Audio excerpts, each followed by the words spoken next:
सेवा और सत्संग का महत्व। गुरु प्यारी साध संगत जी, आज हम आपको जो साखी सुनाने जा रहे हैं वह एक ऐसे आदमी की साखी है जो सत्संग सुनने और सेवा करने हर रोज सत्संग घर में आता था। जत्थेदारों को बड़े जत्थेदार फोन करके बताते हैं कि आज वहां पर सेवा जानी है।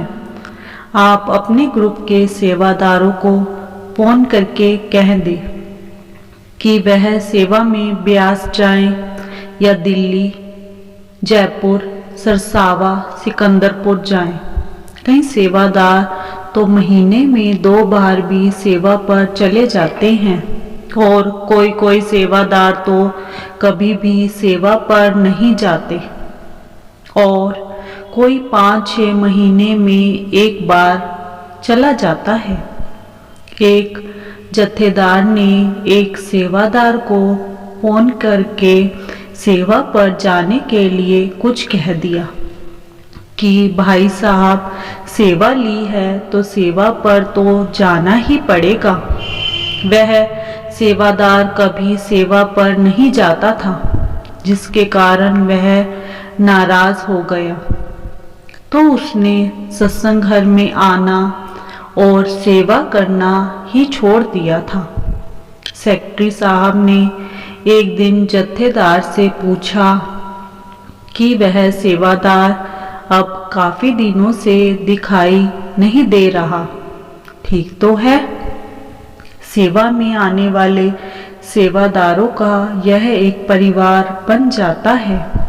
कोई भी सेवादार 1-2 दिन दिखाई ना दे तो सभी एक दूसरे से पूछने लगते हैं कि वह सेवादार या सेवादारनी वह ठीक तो है जो दिखाई नहीं दे रहे।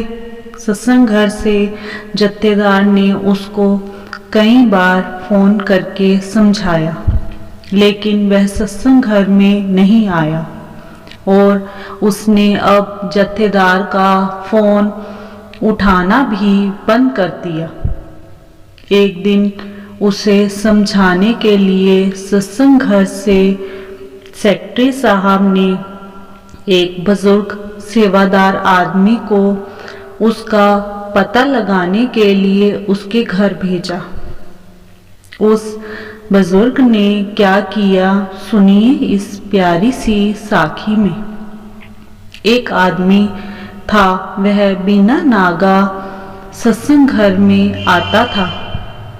नियमित रूप से सत्संग घर में आने वाले उस व्यक्ति ने अब सत्संग घर में आना अचानक बंद कर दिया। जब कुछ दिन बीत गए तो सत्संग घर के एक बुजुर्ग आदमी ने उसके घर जाने की सोची। उस शाम बहुत सर्दी थी। बुजुर्ग आदमी जब उसके घर गया तो वह सेवादार कोयले की अंगीठी के सामने बैठा हुआ आग ताप रहा था। वह सेवादार घर में बिल्कुल अकेला था। उसने उस बुजुर्ग आदमी को हाथ जोड़कर राधा स्वामी किया और अंगीठी के सामने रखी दूसरी कुर्सी पर उनको बैठने का इशारा किया और सत्संग घर से आए उन बुजुर्ग आदमी के कुछ बोलने का इंतजार करने लगा। बुजुर्ग आदमी जो सत्संग घर से आए थे वह कुर्सी पर आराम से बैठ तो गए, पर बोले कुछ नहीं।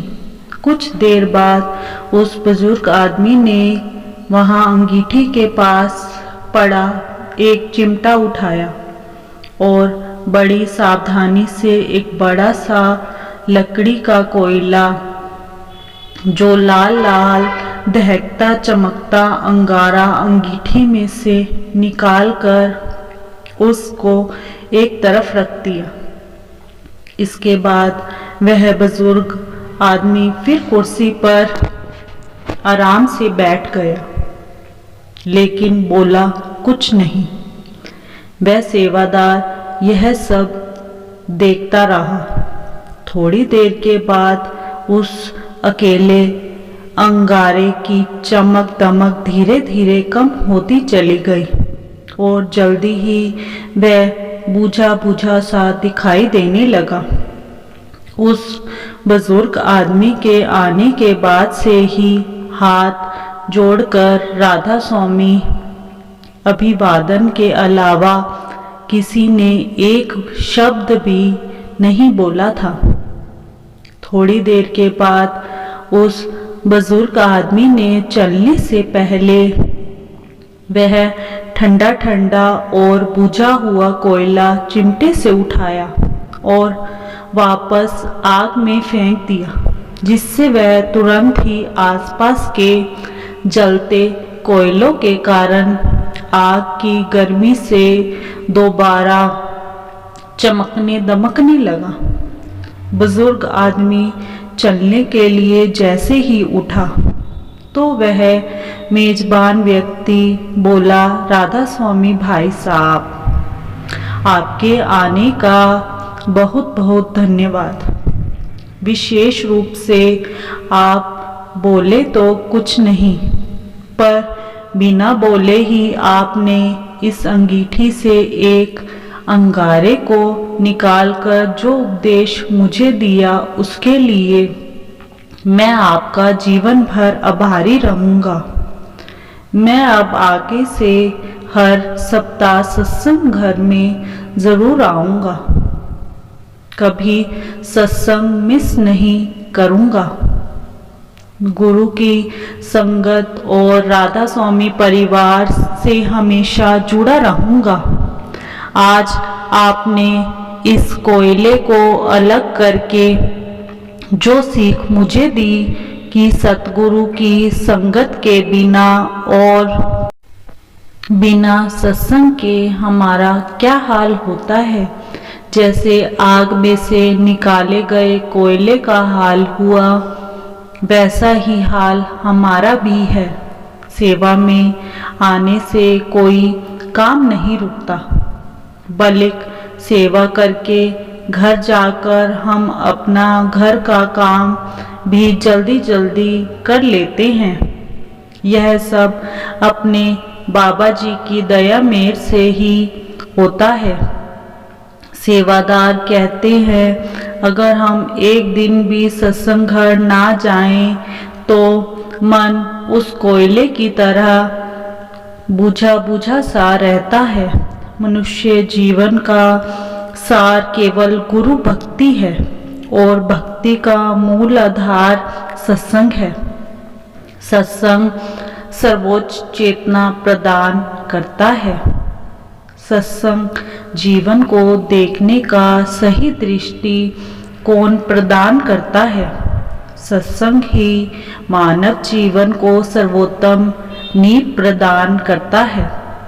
सत्संग घर में आकर कुछ करो या ना करो, पर उस घर की आबो हवा ही ऐसी होती है कि मन को बहुत शांति मिलती है। इसीलिए सासंगत जी आपसे अनुरोध है कि सत्संग से जुड़े रहें और सतगुरु की खुशियाँ प्राप्त करें। पता नहीं कब बाबा जी सत्संग घर में दर्शन देने के लिए आ जाएं। इसी के साथ इजाज़त चाहते हैं। कल मिलते हैं एक नई साखी के साथ। तब तक के लिए राधा स्वामी जी।